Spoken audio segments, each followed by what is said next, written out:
21वीं सदी तक दुनिया कहां से कहां पहुंच गई। टेक्नोलॉजी और लाइफस्टाइल में भी इंडिया तरक्की कर रही है, पर इन सबके बीच बहुत से ऐसे चीजें हैं जो हमें हमारी संस्कृति और परंपरा को अभी भी याद दिलाता है। A few rituals like Danda Nacho continue to retain their significance. A dance form which originated about more than 300 years ago as per our ancestors. Danda Nacho is one of the oldest traditional folk dance of South Odisha, where devotee praying Ma Dandakali through dance form. In Western Odisha, this dance form is known as Dan or Kosali Danda Nritya. Ganjam famous Danda Nacho is being held in the month of Chaitra as per Odia calendar and March-April as per English calendar. The devotees are known as Bhukta or Dandua. This famous ritual begins 21, 18, 13 days before Meru Sankranti or Vishwa Sankranti. Usually, most of the Danda Nacho starts before 13 days of Sankranti, which is on April 14th every year. They believe that Ma would then fulfill their desire. Others do it to show their gratitude to the goddess Dandakali for having fulfilled their wishes. This dance form is one of the toughest dance form in India. अपने परिवार और luxurious lifestyle tour भुक्ता ये 13 दिन नियमों का पालन करते हुए माँ के पास खुद को समर्पित कर देते हैं। ना मांसाहारी भोजन, ना ही कोई तला हुआ पकवान, बस दिन में एक बार खाना, और वो भी आधी रात को। धूलिदंड, पानीदंड and Agnidand. These three crucial phases are the part of Danda Nacho.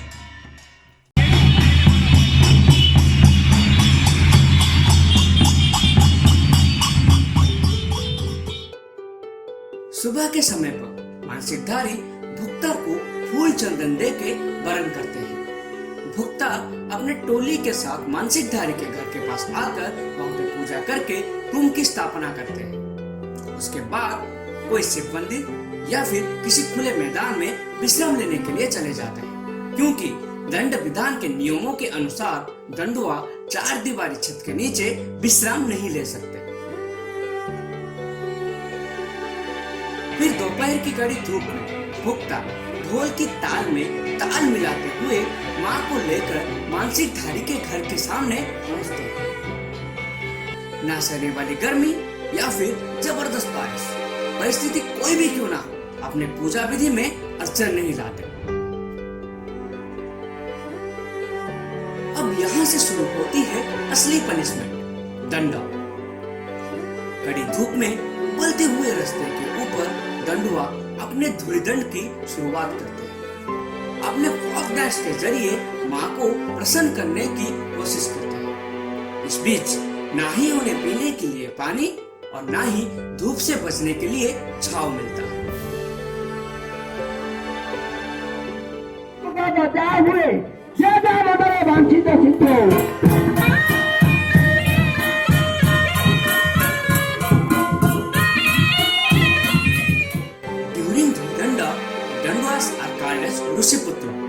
In Ganjam district, transgenders are playing a vital role during Dhulidanda because transgenders are beautiful creation of God. They are pure and pious.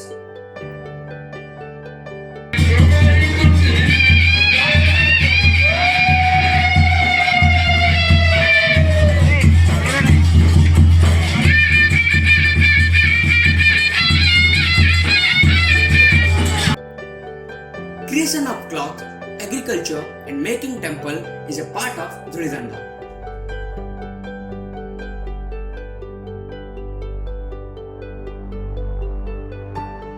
The devotees place small acts in front of Ma Dandakali.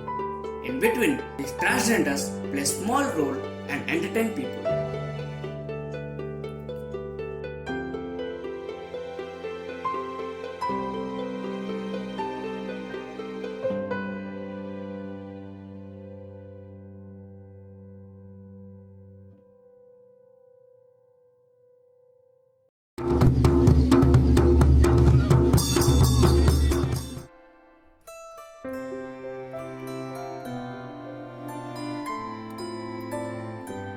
धूलिदंड के बाद पारी आती है पानीदंड की।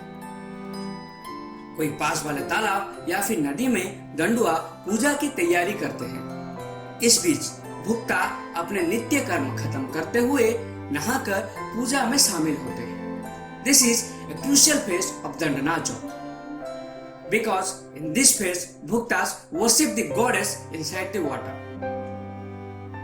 ये पूजा पानी के अंदर तकरीबन 1 घंटे से ज्यादा समय तक चलता है। इस पूजा के दौरान अग्नि देवता और जल देवता को साक्षी मानते हुए अपनी पूजा संपन्न करते हैं।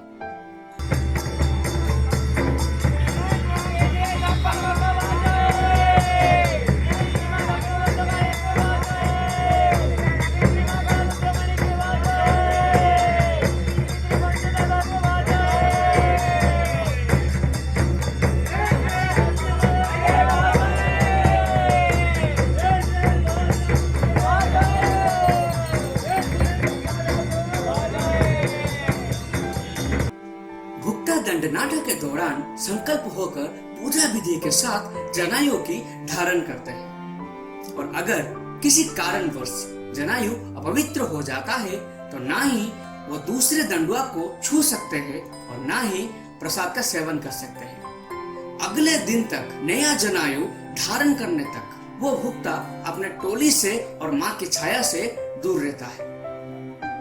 पानी दंड के बाद थोड़ी सी राहत की सांस लेते हैं भुक्ता, क्योंकि अब आती है पारी पना की। After a long day, the Bhuktas allows to drink pana, a mixture of nabat, banana and puff rice.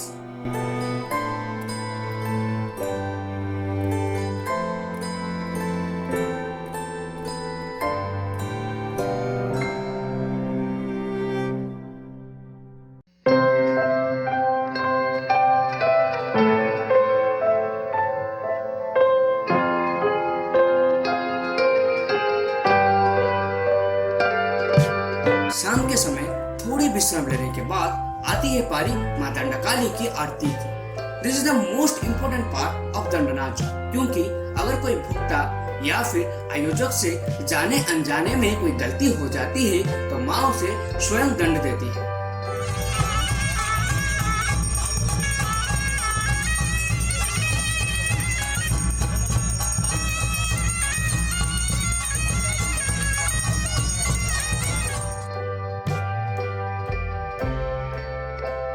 माँ की पसंदीदा वाद्य यंत्र ढोल की आवाज से ही शुरू होती है आरती।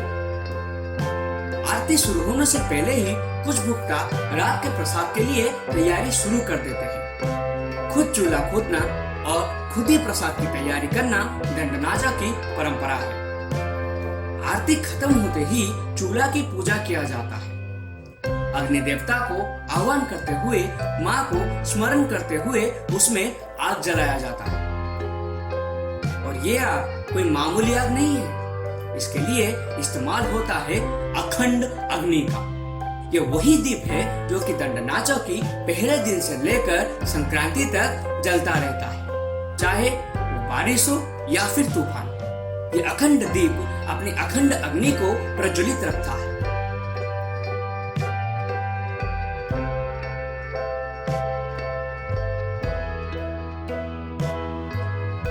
रात के प्रसाद के लिए चावल, बैंगन और मूंग दाल की इस्तेमाल होती है। कोई कोई टमाटर और कद्दू का भी इस्तेमाल करते हैं। सब्जी काटने के लिए कोई हथियार, चाकू, छुरी का इस्तेमाल नहीं किया जाता। इस्तेमाल होता है तो सिर्फ लकड़ी का एक टुकड़ा। अब आती है सबसे रोमांचक चीज। दिन भर भूखा प्यासा भुक्ता दंड पाने के बाद आधी रात को खाने के लिए मौका मिलता है, लेकिन रात के प्रसाद खाने के लिए भी उन्हें कुछ नियमों का पालन करना पड़ेगा। स्वल्प समय में अन्न प्रसाद का सेवन करना दंड विधान में लिखा गया। भुक्ता प्रसाद सेवन करते समय कोई शोर शराबा हुआ या फिर चावल में कंकन आ गए तो वो प्रसाद नहीं ग्रहण कर सकते। इसीलिए पहले से ही वहाँ पे उपस्थित लोगों को चेतावनी दिया जाता है। ढोल की आवाज से शुरू होती है भुक्ताओं का प्रसाद सेवन। भुक्ताओं को ढोल की आवाज रुकने तक अपना प्रसाद खत्म करना पड़ेगा, नहीं तो अगले रात तक उन्हें ऐसे ही भूखा रहकर दंड पाना पड़ेगा। दंडुआ प्रसाद सेवन करने के बाद वहाँ पर लोगों की भीड़ जम जाती है माँ का प्रसाद खाने के लिए और कुछ प्रसाद अपनों के लिए ले जाने के लिए।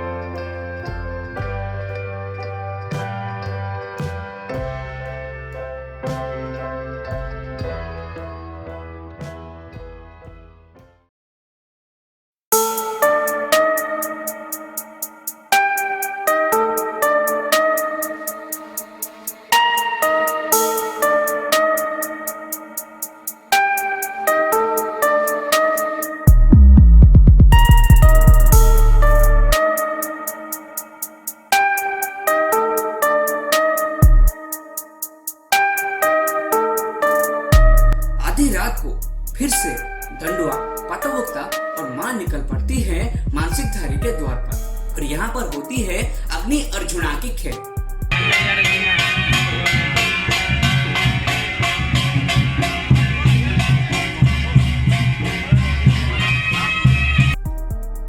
अखंड दीप से अग्नि लेकर पाटदंडुआ मां को अग्नि पूजा से प्रसन्न करने की कोशिश करता है। यहाँ पर आती है पाटभुक्ता की बारी। पाटभुक्ता और दंडुआ से अलग होते हैं और खास बात यह है दंड विधान में पाटभुक्ता के लिए अलग ही नियमों का वर्णन किया गया है। पाटभुक्ता और दंडुआ की तरह अन्य प्रसाद का सेवन नहीं कर सकते क्योंकि माँ की प्रतिमा को लेकर ढोल और घंटी की आवाज में अग्नि के साथ साथ काली नृत्य करते हैं और माना जाता है उस समय माँ रुद्रकाली खुद पाटभुक्ता के शरीर में रहती है। इसीलिए काली का नृत्य खत्म होने के बाद दंडुआ और भक्त पाटभुक्ता की पैर छू के उनसे आशीर्वाद लेते हैं।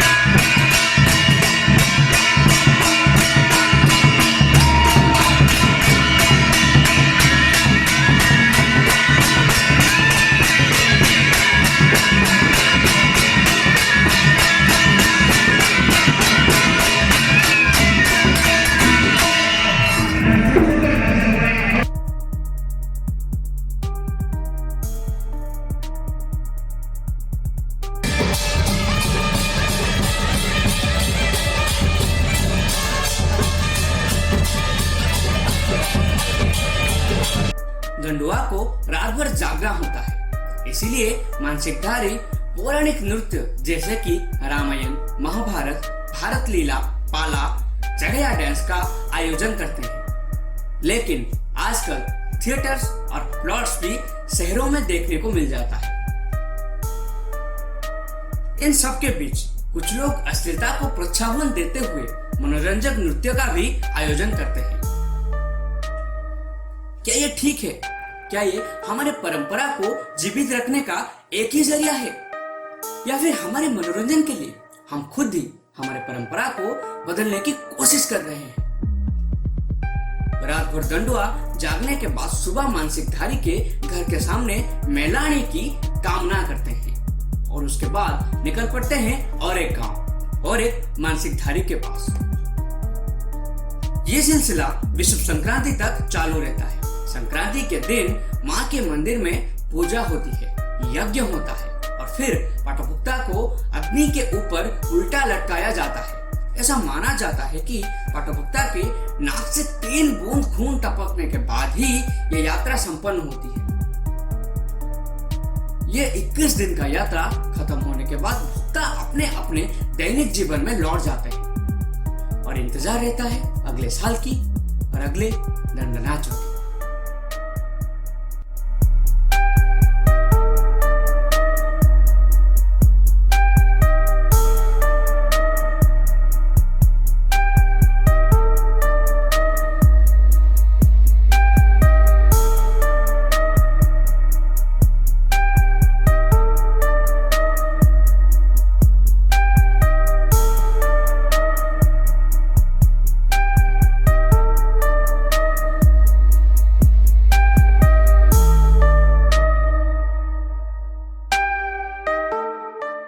डिफरेंट प्लेसेस, तरह तरह के फूड्स और कल्चर के ऊपर वीडियोस देखने के लिए सब्सक्राइब कीजिए एंड बेल आइकन दबाइए।